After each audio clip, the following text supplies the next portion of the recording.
के खातिर में हमारा बाबा। सुनो कुछ बैन सुनो सकीना बीबी, जितने शाम के ज़बार हो ज़दारो, जानते हो कि आज भी जिंदान शाम से गुजरो तो बाबा बाबा की सदाएं आती सुनाई देती। तुम्हारी हाय यकीनन शहजादी सकीना के हरम तक पहुंच रही है। वो बीबी जो कल भी जिंदान में तन्हा थी आज भी तन्हा है। तुम जानते हो ना आले उमैया एक बार फिर काबिज हो गए हैं शहजादी के हरम में।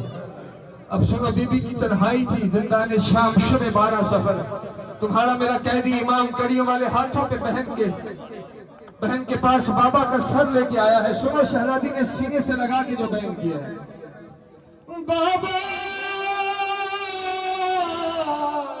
मेरे बाबा, अरे बाबा मुझे बालों से पकड़ कर है तमाचे